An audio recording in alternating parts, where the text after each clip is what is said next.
event, memorable day.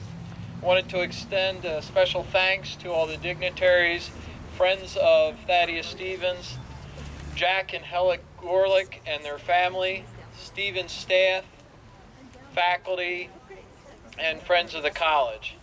It's a pleasure for me to be with you all today on behalf of the college to honor the person that really has done so much for this country, and as I was mentioning to some of the people as they were coming in, unfortunately does not get the recognition that other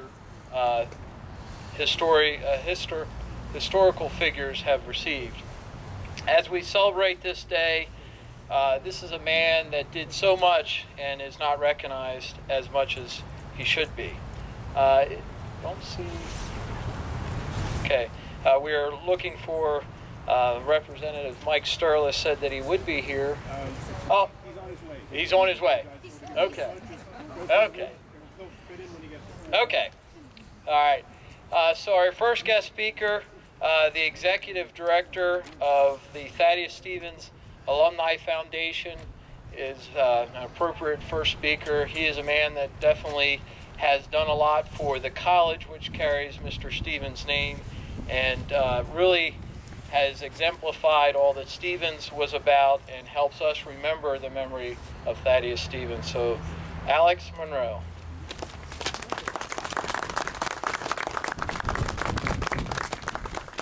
Thank you. I just said perhaps we could change the date. Maybe move April 4th into June. It's always whippy, rainy, or what, but we thank you for your faithfulness to come out here and gather like this and face the elements. There'll be others who will comment on the historical achievements of Thaddeus Stevens, but I'd like to mention Thaddeus Stevens on behalf of the alumni and the school proper of Thaddeus Stevens College of Technology. Thaddeus Stevens was our benefactor, and I just think of the thousands of young men and women that have gone through the gates of the college that would never have had the opportunity to have a formal education, to be taught a trade or a technical field, if it wasn't for Thaddeus Stevens. And when we opened our doors in 1905, it didn't take a court order or an act of Congress for us to become a non-discriminating institution. That's how we started. We have a 106-year track record of interracial education and training. We have a community that and we have learned how to live together, and how our graduates go out into the world and they make a difference. They make a difference in the lives they live. They make a difference in the community and become tax-paying, responsible citizens. And so I look back and I say, thank you to Thaddeus Stevens. He's our benefactor. And yes, there may have been thousands of young people that passed through Stevens College, but there's millions that have been affected educational-wise when you think about when he championed free public education in 1835 for the Commonwealth of Pennsylvania, and how that set a precedent for other states to follow through. Free public education for everyone. And it's immeasurable, the lives that he has touched, you and I and millions and millions of others in our country. And yes, there's so much satire that goes on about Thaddeus Stevens. He was a very curt, probably a very cantankerous person, short in words, but he made his point wherever he spoke and to whomever he spoke with. But one of the greatest things that he possessed was his passion for his fellow man. He never tried to establish greatness personally, but he did try to establish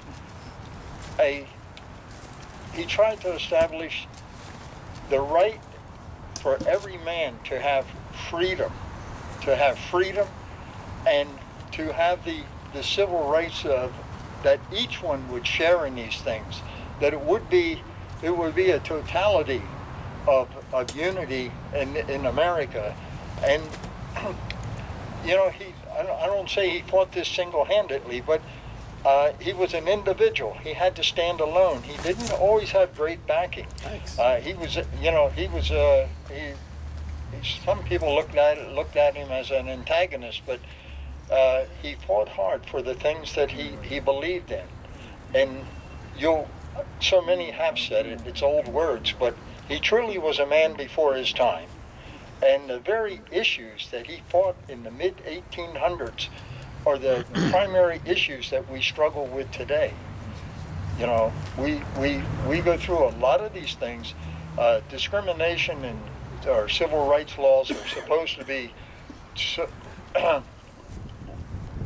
constitutionally, those things are written off. They're supposed to be bygones. But we struggle with a lot of discrimination in America yet today, and it's getting better. But these are problems that existed, you know, a couple hundred years ago, and to think about all that Thaddeus Stevens brought forth, how he fought for that, and the progress that we have made, we can make a significant contribution to his efforts. So I am proud that we're paying tribute to somebody.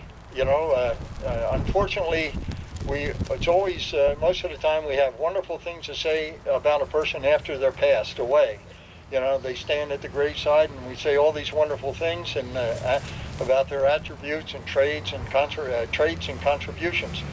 And it's a shame that Thaddeus Stevens couldn't be standing alive with us now, and that we could just compliment him for his efforts and the continuation of his beliefs, and that we're thankful that we have people like every one of you that are gathered here today to help carry that on, those beliefs and rights and freedoms and the things that you stand for and think about, and that you recognized Thaddeus Stevens was a person of like-mindedness, that you would be here to pay tribute to him.